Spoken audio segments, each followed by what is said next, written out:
সম্মানিত অধ্যক্ষ মহোদয়,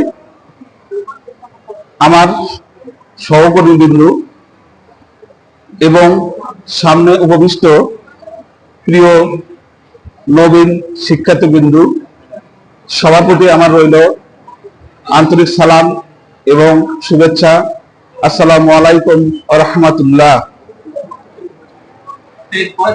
আজকের এই শুভ দিনে তোমাদের প্রথম বর্ষে প্রবেশ করলে তোমাদের নতুন যাত্রায় এই প্রারম্ভ মুহূর্তে আমি তোমাদেরকে আবারও আন্তরিক অভিনন্দন জানাচ্ছি। আশা করি এই পথ তোমাদের জীবনে নতুন সম্ভাবনা, নতুন আলো এবং নতুন দিগন্ত উন্মোচন করবে। প্রিয় শিক্ষার্থীরা, আমি মূলত মনোবিজ্ঞান পড়াই। আমি মনোবিজ্ঞান বিষয়ের লেকচারার, তাই আমরা প্রতিদিন মন কথাটা নিয়ে বেশি আলোচনা করি। এই মনটা নিয়ে কিন্তু সবারই একটা কৌতূহল আছে, তোমাদেরও আছে, আমার আছে, সবারই আছে। আমরা প্রায় বলতে শুনি মন দিয়ে পড়াশোনা করো, মন দেওয়া নেওয়া হচ্ছে। আবার আমাদের একটা প্রয়াত শিল্পী কিছুদিন আগে মারা গেছেন, বলতে পারবেন, উনি একটা গান গেয়েছিলেন, একটা কালজয়ী গান, পাগল মন, মন রে, হ্যাঁ, মন কেন এত কথা বলে। তাহলে তোমরা তো তোমাদের ছোট ভাই বোনদের বলো যে তোমরা মনোযোগ দিয়ে পড়ো, তোমার আব্বা আম্মাও তোমাদের বলে মনোযোগ দিয়ে পড়ো। এখানে একটা প্রশ্ন থেকে যায়, তাহলে মনটা কি? তোমার ছোট ভাই ছোট বোন তোমাদের যদি বলে, আপু বা ভাইয়া, তোমরা তো আমাকে মন দিয়ে পড়তে বললে, মনটা কি? এই মনটা কি, এই জটিল প্রশ্নের উত্তর খোঁজার জন্য তো আমাদের মনোজগতে অধ্যয়ন করতে হয়।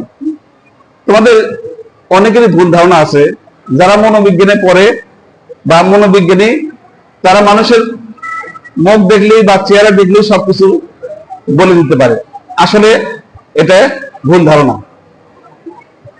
মনোবিজ্ঞানে এখানে আসলে মানুষকে পর্যবেক্ষণ করতে হয়, মনস্তাত্ত্বিক কিছু বিষয় বিশ্লেষণ করতে হয়, গবেষণা করতে হয়, তারপর পরীক্ষা নিরীক্ষার পর কিছু অনুমান করা যায় বা কিছু পূর্বানুমান করা যায়।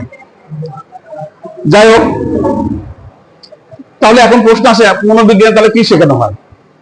মনোবিজ্ঞানে কি শেখানো হয়? মনোবিজ্ঞানে এখানে আবেগ, শিক্ষণ, শিশুদের আচরণ, মনোযোগ, কিভাবে পড়ায় মনোযোগ করতে হয়, কিভাবে একাগ্রতা বাড়ানো যায়, কিভাবে পড়ার কৌশল নির্ধারণ করতে হয়, কিভাবে পড়াগুলো মনে রাখতে হবে, সেগুলো শেখানো হয়। সর্বোপরি এখানে আমাদের যে মানসিক চাপ, এই মানসিক চাপ বলতে মেন্টাল স্ট্রেস বলা হয়, এটা কেন সৃষ্টি হয়, এটা যখন সৃষ্টি হয় মানুষ মাত্র এটা হবেই, এটার থেকে আমরা কিভাবে পরিত্রাণ পেতে পারি, এইগুলো বিষয়ে মনোবিজ্ঞানে আলোচনা করা হয়। তো প্রিয় শিক্ষার্থীরা, তোমরা এক নতুন অধ্যায়ের সূচনা করলে, মনে রেখো, কেবল বই মুখস্থ করলে শিক্ষা সম্পূর্ণ হয় না। শিক্ষা তখনই মূল্যবান হয় যখন তা বোঝা যায়, উপলব্ধি করা যায় এবং জীবনের বাস্তব প্রয়োজনে প্রয়োগ করা যায়। তাই তোমরা মন দিয়ে শেখার চেষ্টা করবে, কারণ মন দিয়ে শেখা মানে শুধু মুখস্থ করা নয়, বরং আত্মস্থ করা, সেটাকে অনুশীলন করা এবং জীবনে কাজে লাগানো। প্রিয় শিক্ষার্থীরা, তোমাদের এখন যে বয়স, মনোবিজ্ঞানের ভাষায় এই বয়সটাকে বলা হয় ঝড় ঝঞ্ঝাটের বয়স। এই বয়সটা আবেগের বয়স, এই বয়সটা ভুল করার বয়স।